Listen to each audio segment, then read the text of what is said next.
आग्र्याहून सुटकेनंतर वेळी छत्रपती शिवरायांनी लाच घेऊन सुटका केली असे एक वादग्रस्त विधान केले. इतिहासतज्ञ म्हणून आपण याकडे कसं बघतो? या विधानाला कोणताही कसलाही आधार इतिहासाच्या साधनांमध्ये उपलब्ध नाही आहे. शिवाजी महाराजांची औरंगजेबाच्या ताब्यातून जी सुटका त्यांनी आग्र्याहून करून घेतली, ती जगाच्या इतिहासामध्ये एक महान सुटका म्हणून ओळखली जाते. आणि त्यावेळेची सगळी कागदपत्र ही प्रकाशित झालेली आहेत. म्हणजे समकालीन कागदपत्र ही उजेडात आलेली आहेत.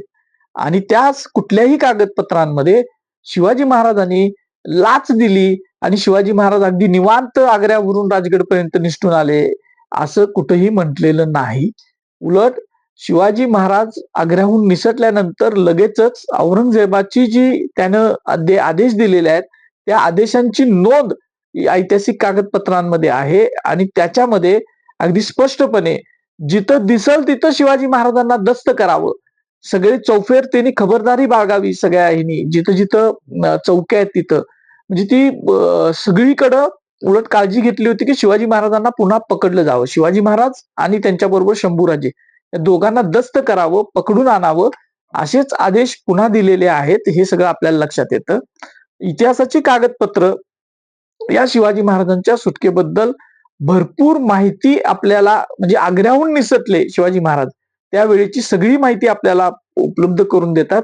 त्याच्यामध्ये आणि तो जो काही सगळा शिवाजी महाराज इथून महाराष्ट्रातून आग्र्यापर्यंत जाणं आणि आग्र्याच्या दरबारामध्ये जे काही घडलं त्यावेळेच्या राजपूत लोकांनी जे रिपोर्ट्स त्यांच्या राजस्थानला पाठवलेले आहेत, जे डिंगल भाषेमधले आहेत, जी पत्र पाठवलेली आहेत, त्याच्यामध्ये अगदी बारीक साधिक नोंदी सुद्धा उपलब्ध आहेत. आणि त्याच्यामध्ये अशी लाचेची कुठलीही गोष्ट नमूद केलेली नाही.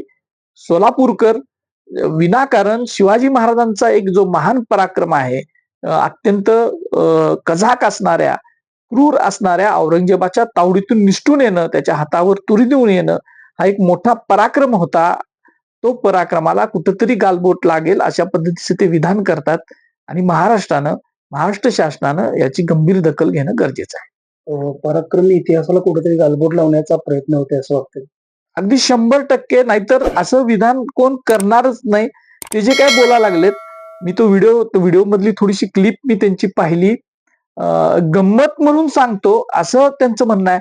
शिवाजी महाराजांचा इतिहास हा गंमत नाही आहे. शिवाजी महाराजांचा इतिहास हा पराक्रमाचा आणि प्रेरणादायी इतिहास आहे. तो अत्यंत अनेक संशोधकांनी अत्यंत अक्षरशः स्वतःचं आयुष्य खर्च घालून तो लोकांसमोर आणायचा प्रयत्न केला. आणि असा प्रेरणादायी इतिहास हा काहीही गंमत म्हणून सांगतो आणि असं बोलतो तसं बोलतो म्हणून कुठलाही अभ्यास नसताना व्यक्त होणं हे सोलापूरकरांसारख्या अभिनेत्यानं थांबवलं पाहिजे. आणि महाराष्ट्राचं मन दुखवायचं काम त्यांनी केलंय, त्याच्याबद्दल त्यांनी माफी सुद्धा मागितली पाहिजे.